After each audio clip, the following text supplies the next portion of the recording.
Muy buenas noches, amigos del Austro, del país y del mundo. Les damos la cordial bienvenida a Onda Informativa.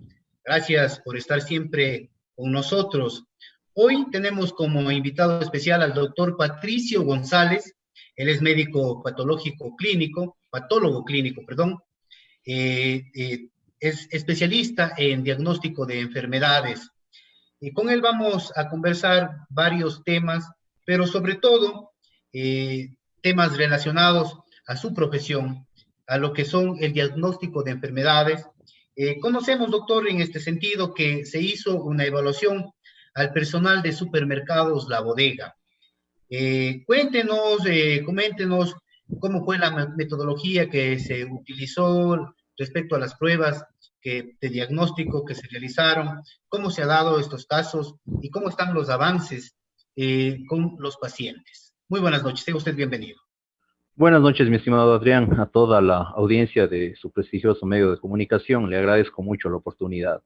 En primer lugar, puntualizando la situación de la bodega, fue muy importante lo que se hizo, una evaluación de todos y cada uno de los empleados, hacer un escaneo, se puede decir una radiografía de toda la empresa, al considerar que es una empresa que nunca paró en la pandemia, al ser distribuidor de alimentos nunca se detuvo. Y claro, hubieron casos en los cuales encontramos pacientes portadores asintomáticos. Esa fue la gran confusión a nivel de la población, ¿no? Determinaban que son pacientes contaminados, pacientes enfermos, pacientes que fuera de lo que nosotros encontramos. Los 9 pacientes de los 120 que valoramos, apenas hablamos de un porcentaje menor del 10%, fueron portadores asintomáticos, es decir, pacientes sanos, pacientes clínicamente muy estables, obviamente con respuesta de anticuerpos positiva, debido a la exposición con el virus. Gracias a esa oportuna intervención de Supermercados La Bodega y de nosotros, estos pacientes fueron manejados de manera técnica científica, es decir, un aislamiento, un control de saber en qué condición clínica estaban y para beneplácito de los pacientes de la familia sin ninguna complicación. Pacientes completamente sanos, completamente estables, es más, ya todos recuperados actualmente y reintegrados a sus actividades laborales, lo cual nos da mucha satisfacción haber cumplido de manera adecuada en el caso de Supermercados La Bodega. Es en realidad lo que se debería hacer en cada uno de los negocios y distintas empresas a nivel nacional inclusive, para poder determinar sobre qué terreno estamos pisando. Lamentablemente el virus es tan complejo que tenemos casos desde pacientes asintomáticos, como lo mencionaba, en el caso de los pacientes de la bodega, y a pacientes que lamentablemente se complican y claro, ponen en peligro su vida, ¿no? Ahora viene la inquietud, doctor. De pronto, ¿cómo se hicieron esas valoraciones? ¿Cómo se hizo esa evaluación y el diagnóstico en sí? Mi estimado Adrián, nosotros tenemos una tecnología única en nuestro medio, no solamente a nivel de Azogues o provincia del Cañar, diríamos a nivel de toda la región. Nosotros utilizamos un equipo automatizado, prácticamente es un robot automático que se encarga de procesar las muestras por una tecnología que se llama microELISA, muy diferente a las pruebas rápidas que vemos que se están distribuyendo con demasiada informalidad en los medios digitales. Ahí las pruebas rápidas prácticamente son unas pruebas de embarazo, ¿no es cierto?, que nos permiten decir si hay positividad o negatividad, con graves deficiencias, graves problemas de falsos positivos, falsos negativos.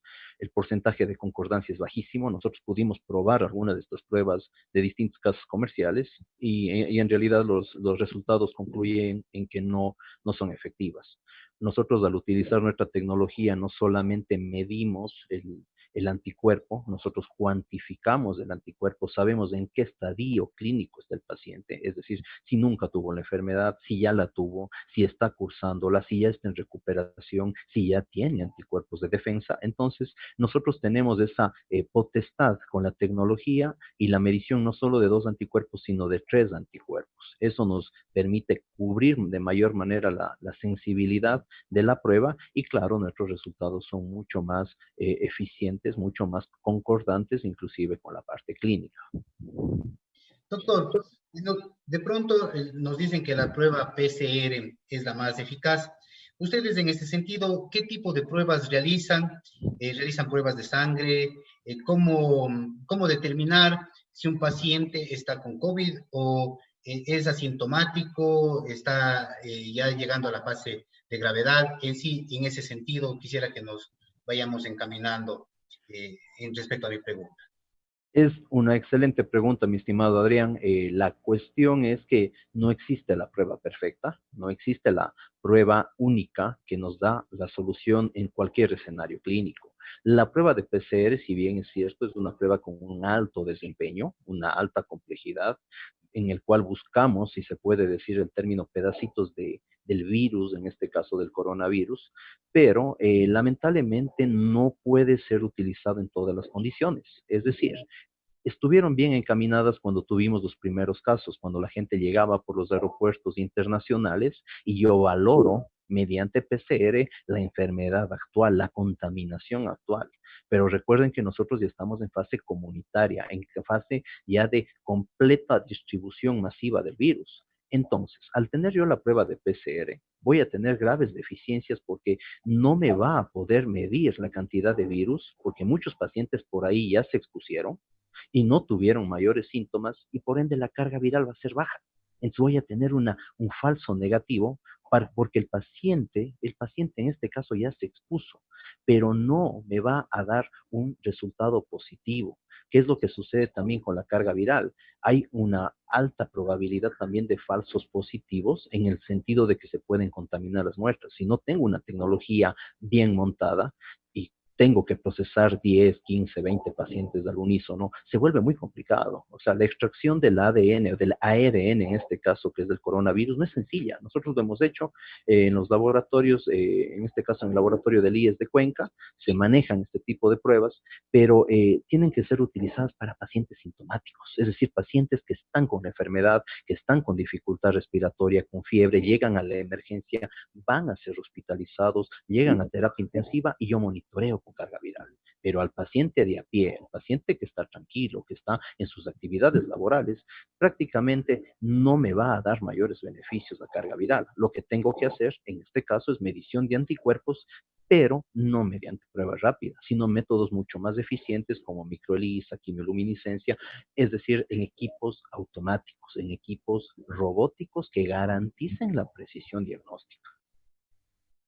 Doctor, es cierto que mientras menos carga viral tiene un paciente y de pronto tiene contacto con una persona que no tiene ningún síntoma, no tiene el coronavirus o el COVID-19 y le transmite, como tiene una carga viral baja, es cierto de que el otro paciente o se contamina, también tendría una carga viral baja y por lo tanto sería como decirle lo que mencionaba usted, asintomático. Sí, efectivamente, es muy notorio lo que está sucediendo ahora. Hay muchos pacientes que sin percatarse, sin darse cuenta, ya fueron expuestos por el virus. Es más, estuvieron en contacto con virus y formaron anticuerpos sin tener ningún síntoma. Lo más seguro es que esa carga viral va a estar baja. Y por eso yo menciono y recalco que la prueba de PCR en estos pacientes hay altísimas probabilidades que la carga sea muy baja o indetectable. Y no quiere decir que el paciente no haya padecido del coronavirus, no haya entrado en contacto con el coronavirus. Es una comparación que se hace con otra enfermedad viral. Yo siempre hago este ejemplo para que la gente nos entienda, con el HIV. A ver, una persona con HIV, cuando le hacemos el diagnóstico, es también mediante carga viral y doy seguimiento con carga viral. Busco que la carga viral del paciente con HIV disminuya y quede en cero. Pero al tener una carga viral en cero, no quiere decir que el paciente se curó del HIV. ¿Me explico? El paciente tiene HIV, se va a mantener con HIV, pero la carga viral me permite monitorizar el tratamiento. Entonces ahí entra la confusión con el coronavirus. La gente que dice, el PCR me salió negativo, entonces no puedo tener coronavirus. No, no es así. Tiene que valorarse los anticuerpos.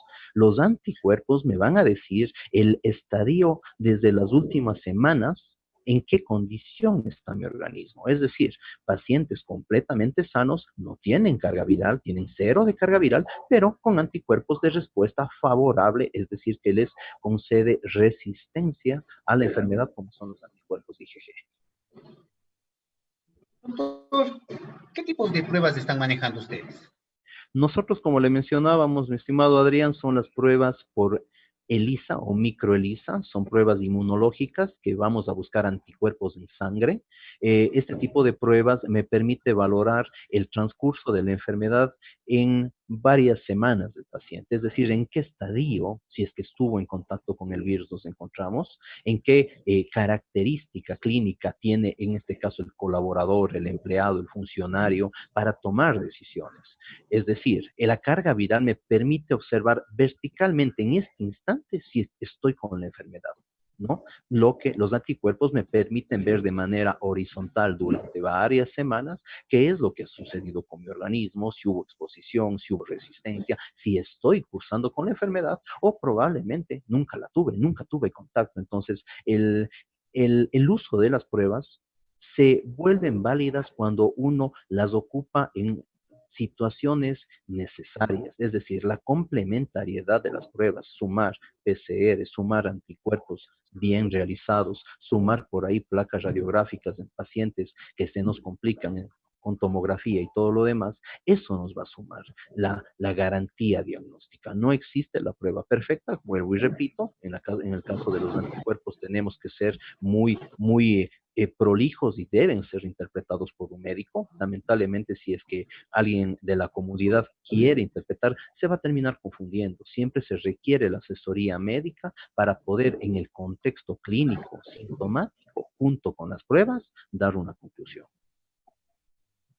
Doctor, usted es representante de Laboratorios Central, usted es representante técnico. Coméntenos dónde están ubicados, cómo trabaja su equipo. Hay un equipo multidisciplinario desplegando varias labores. Coméntenos al respecto. Bueno, nosotros somos un laboratorio clínico que llevamos más de 30 años dando servicio a nuestra comunidad. Desde 1989 se abrió el laboratorio de la familia, prácticamente, de la licenciada Ruth Saldaña Mendieta, quien propició esta idea del diagnóstico laboratorial. Con el paso del tiempo nos formamos un equipo multidisciplinario, en este caso los hijos, yo como médico patólogo, mi hermana como bioquímica, que se encarga de todos los procesos operativos, y mi hermano también que maneja la parte económica, contable y legal también, ¿no? Del laboratorio. Al ser un equipo de trabajo bastante sólido y con nuestras colaboradoras, con nuestras licenciadas, tanto en la ciudad de Azogues como en la ciudad de Cañar, que ahora también contamos con un laboratorio de alta complejidad allá, tenemos un equipo muy sólido, un equipo muy bien preparado, un talento humano joven, en realidad somos jóvenes todos, y estamos muy acordes a la tecnología actual, siempre estamos actualizados, nos manejamos con tecnología informática, tecnología robótica, que bueno, para las nuevas generaciones se nos hace mucho más práctico, mucho más eficiente, y como se debe hacer, aprovechamos la tecnología para brindar un diagnóstico certero. Auguramos el mayor de los éxitos en esta ardua labor que ustedes vienen desarrollando a favor de la colectividad. Nosotros de Extra Cámaras conversábamos sobre las cifras oficiales que nos muestran todos los días respecto a los pacientes de COVID, respecto a las muertes por COVID-19, pero quisiera ir más allá, las cifras reales. ¿Cómo se está verificando esto? En realidad, mi estimado Adrián, justamente yo hacía un análisis técnico de cómo se comporta la enfermedad. El coronavirus tiene un porcentaje aproximado de un 80, un 85% de portadores asintomáticos, es decir, pacientes que no van a tener ningún síntoma y se van a recuperar en plenitud.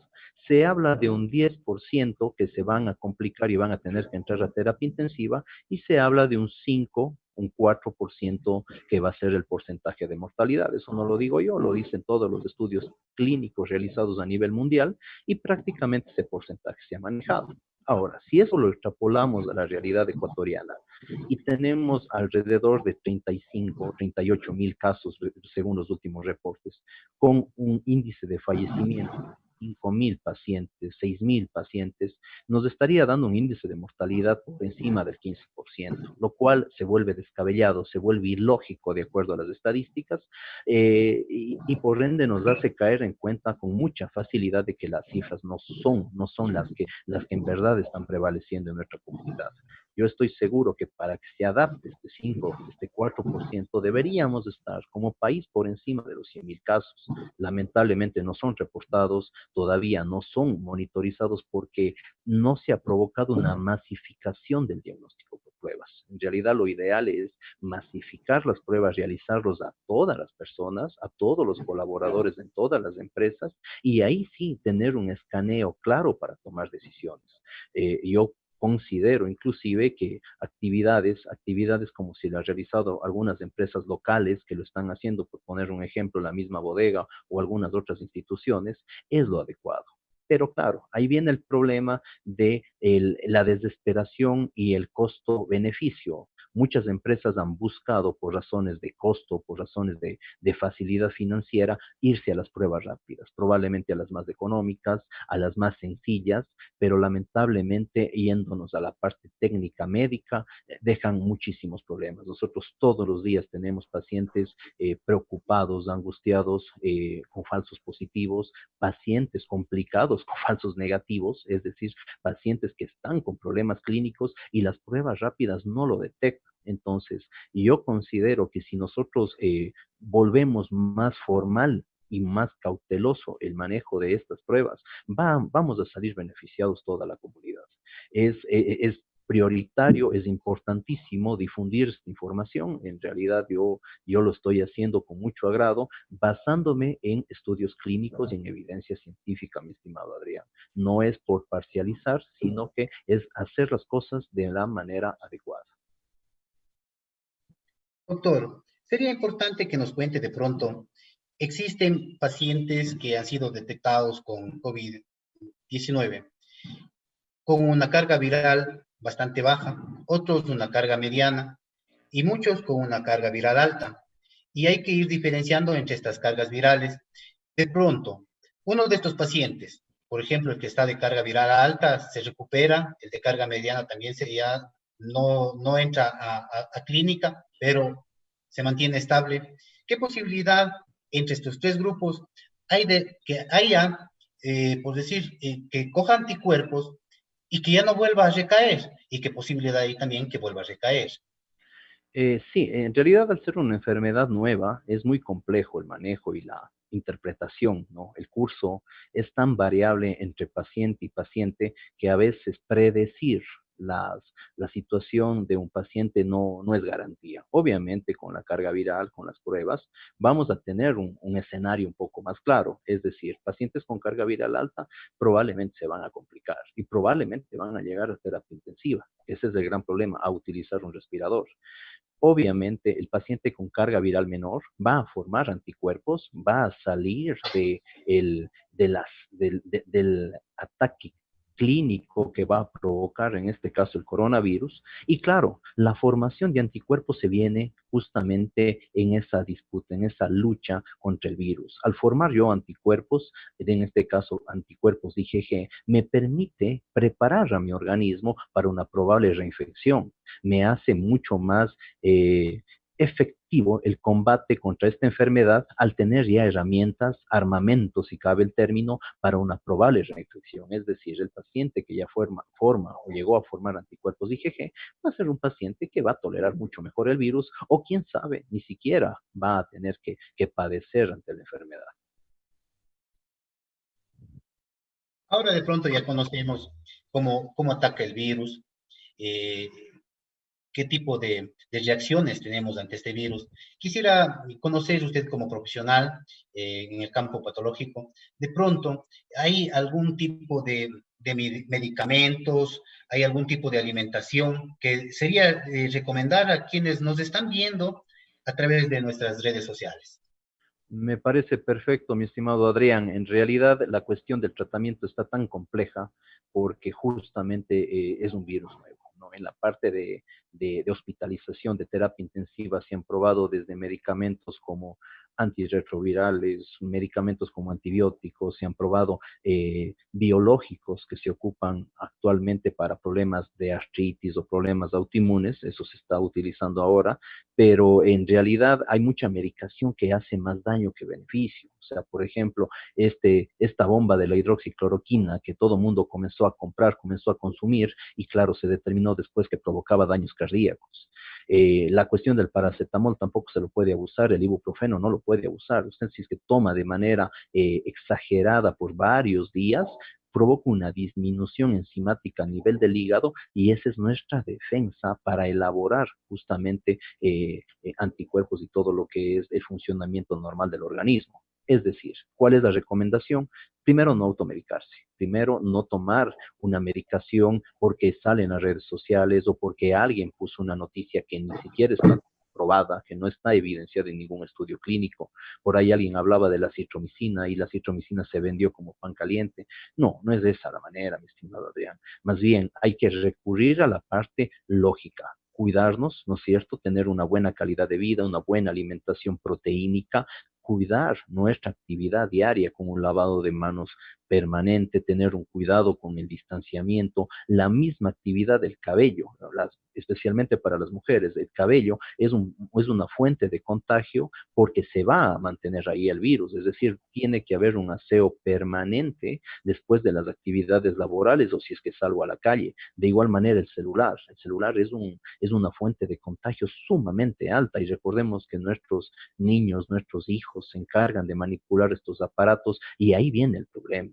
Tenemos que ser muy prolijos en el automóvil, en la misma indumentaria, desde los zapatos, ¿no? Ser muy prolijos, de tratar de tener esas conductas de cambio permanente de indumentaria, una indumentaria para el trabajo, otra indumentaria para entrar en casa, y eso nos va a permitir protegernos. Y claro, en caso de que ya nos hemos expuesto al virus, ya tenemos síntomas, siempre se menciona la cuestión del aseo bucal, ¿no? El manejo con soluciones antisépticas, todo lo que es soluciones de limpieza bucal, todo lo que es gárgaras con cualquier tipo de solución, obviamente que no sea cloro, no sea algo muy abrasivo como un vinagre ni nada por el estilo, soluciones, por ejemplo, con un poco de solución bucal que se maneja, ayuda bastante, ayuda muchísimo, un poquito también del cuidado de la parte respiratoria, ¿no es cierto? Siempre tener una buena condición en ese sentido que nos va a permitir tener mejor respuesta, ¿no? Entonces,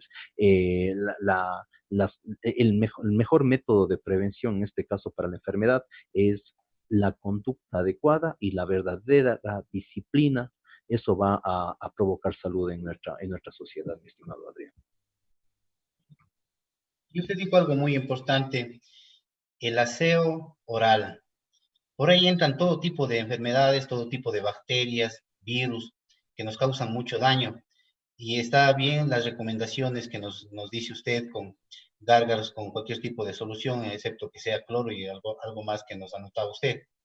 Pero, ¿qué pasaría, doctor, si Azogues sube las cifras en estos momentos, de esta semana a la próxima, sube la cifra? ¿Qué medidas tomar? ¿Qué acciones como ciudadanos debemos tomar para prevenir ya con lo que usted nos ha señalado? ¿Y qué peligros conllevaría en el caso de que habría un incremento de contagios? En este caso, mi estimado Adrián, yo le tengo que comentar una mala noticia. Van a haber aumento de casos. Ya estamos registrando algunos casos consecuentes a actividades de reuniones como el Día de la Madre. Esto es lo que sucedió hace unos 15 días, hace unas semanas. Lo que se va a sentir por esto de nuevo estación del semáforo, eso se va a notar dentro de un par de semanas. Y estoy seguro que los casos van a aumentar drásticamente con gran afección clínica a los pacientes. Es decir, justamente porque se relajan las medidas de confinamiento, porque pasa un semáforo amarillo, es cuando más me debo cuidar. Lamentablemente las cifras van a subir, pero nuestra capacidad hospitalaria, nuestra capacidad de terapia intensiva, llámese público o privada, es muy limitada. Ya lo era antes del coronavirus, mucho más con esta pandemia. Y claro, las consecuencias van a ser graves en conforme a que no va a haber disponibilidad. Más bien, una actitud de prevención, de saber cómo estoy, hacerme las pruebas, hacerme una valoración médica adecuada. Eso es lo que me va a ayudar para evitar el contagio de mis familiares y de mi círculo social. Yo puedo estar perfectamente sano con el virus y salgo adelante, pero lamentablemente yo puedo ser el vector que afecte a mis familiares, a mis hijos, a mi esposa, a todos los que se están rodeados de mí. Entonces, por eso lo importante de saber en dónde estamos pisando con tecnología adecuada, como lo decía mi estimado Adrián. Muchísimas gracias, doctor. Importante el diálogo que hemos tenido. Finalmente, nos despedimos. Su mensaje a la colectividad, ese Azogues es una ciudad mariana, una ciudad de fe y sobre todo una ciudad y ciudadanos que se cuidan, que cuidan la salud propia y la de sus hijos, de sus familiares y del entorno en general. Ese mensaje positivo de aliento a que continuemos trabajando con responsabilidad, pero sí siempre tomando las medidas de precaución que son necesarias. Ante todo, ¿no? A toda la sociedad, a toda nuestra gente. Lo primero que hay que decir es que vamos a salir de esto. No hay mal que dure 100 años ni cuerpo que lo aguante. Vamos a volver a abrazarnos, vamos a estar juntos, vamos a reunirnos. Tenemos que hacer un sacrificio ahora, tenemos que ser muy disciplinados, muy ordenados, y ahora que estamos en unas medidas de relajación es cuando más nos tenemos que cuidar. Ahora sí, preocupémonos. Ahora sí tenemos que tener mucha cautela porque el virus está por doquier, está en las calles, está en las veredas, está en los vehículos. Este es el momento en el cual debemos manejarnos con seriedad, con responsabilidad, no solo por nosotros, por los demás, por una responsabilidad no solamente médica, física, es una responsabilidad hasta de índole espiritual. Nadie queremos hacer daños a ninguno de nuestros seres queridos, mucho menos. Y eso se va a lograr con disciplina, con responsabilidad, con trabajo. Ante todo eso, mi estimado Adrián, y saldremos adelante de esto. Muchísimas gracias. Agradecemos sobremanera por haber aceptado nuestra invitación, doctor Patricio. Nuestro diálogo hoy fue con el doctor Patricio González, patólogo, ya con algunos años de experiencia, especialista en diagnóstico de enfermedades. Gracias por estar con nosotros. Les invitamos a que el próximo domingo nosotros vamos a arrancar con un nuevo segmento, Onda Gastronómica. Vamos a estar con invitados especiales que nos van a enseñar cómo no desperdiciar alimentos. Es importantísimo. Francisco Valdés será nuestro chef, el invitado que nos dará a conocer cómo no desperdiciar alimentos en estos tiempos de pandemia, en estos tiempos de crisis. Tengan ustedes una muy buena noche.